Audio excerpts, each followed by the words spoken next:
Hi, Jessica. Hey, Kat. Welcome to myFM. Hi. Hey. Thanks for having me. So first, I need to ask, how's your relationship with Hayden doing? I know you were so concerned that he wouldn't like you after getting voted out so early. I mean, he's so cute. Like, I would just be so upset if he dumped me. We're great. I see him every other week, and our relationship has never been better. Oh, good. He's loved me a lot.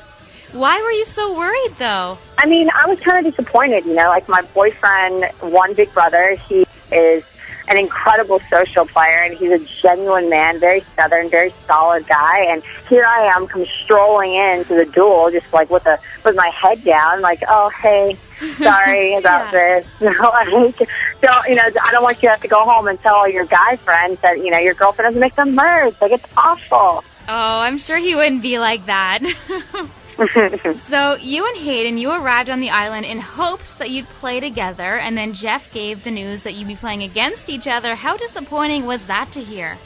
I expected it. Hayden and I were training as if we were going to play against each other, but when we make it to the merge, then obviously we would be so happy. I mean, think about it also, like Hayden and I live, states and states away. So we've been commuting our relationship for almost a year and a half now. And he lives in Dallas, I live in Florida, so when Jeff told us, you guys are going to be playing against each other, we're okay with that because we've spent a lot of time, working our relationship and working for it, so we can spend more time working against each other, too. So it's okay. I didn't even realize that you didn't even live in the same state together. Girl, you have no idea. I was on the island for 17 days. I've never seen my boyfriend for that long in my life. That's crazy. Like, in my life. We've been living... I know. So, when you coming into the duel and you live states and states away from your boyfriend, see how you feel. No it was awful.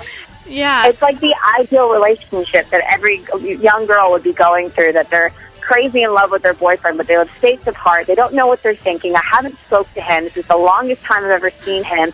I have no idea what he's thinking. That is so cute. So what was it like playing on opposite tribes, though? Because I'm sure as much as you wanted your team to win, you wanted his team to win, too. Right. So it really did mess up my game, I will tell you, because the whole time I was playing on my tribe, I was worried about where he was and what he was doing, and I know vice versa. His game could have been messed up on depending on where I was where I was going. So the fact that I'm out of the game now is probably really going to help and benefit Hayden.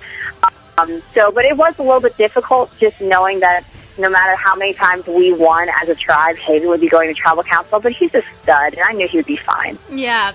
So you did make it to the first tribal swap, and you ended up on a tribe with all girls and Aris, and you girls could have stayed so strong, but you decided that Monica should go. How come you decided to bring that suggestion up to Tina?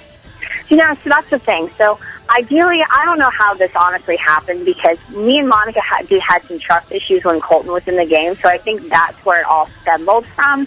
But that day, if I really wanted to take Monica out of the game, I would have at least told all my other tribe mates, but that ideally was not what I wanted. I wanted Monica to stay in the game. I wanted to be in alliance with her and Tina. Those are most people I was loyal to. The only reason I was accommodating that conversation that Tina and I were having is because Tina was getting annoyed with Monica that day, and I was like, well, fine, do you want to take out Monica? Yeah.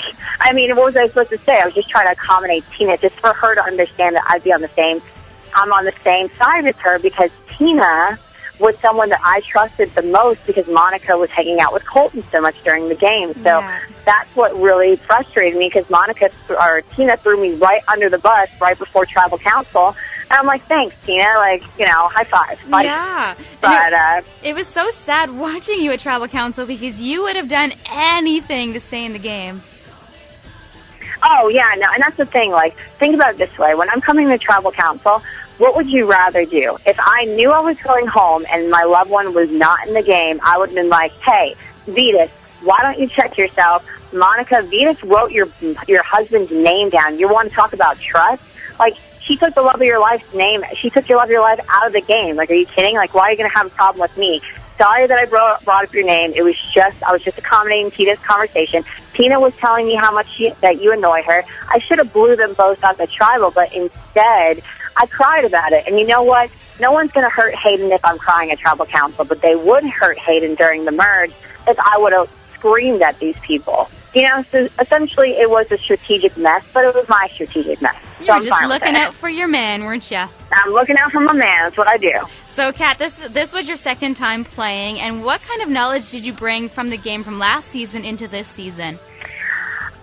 So last season I was actually a little bit selfish. I wasn't self-aware with what my actions do to other people. So like when in One World, when I took some people on a loved one visit when I should have probably took other people, but I was kind of selfish in that way. So this season I was more about me and more about the tribe unity. Mm-hmm. And, it was a lot harder from last season to this season because everything about One World Survivor was all about luck, and I was on the right side. On Survivor Blood versus Water, everything that happened went wrong for me. Yeah. From day 1 with Colton to day 17 with the travel swap to day 18 with the duel. Could you imagine any other duel than that freaking puzzle? Did you see the size of that thing? It was bigger than my nephew. Yeah. It was out of this world. So everything that was going on with Blood versus Water was just a train wreck for me. But you know what?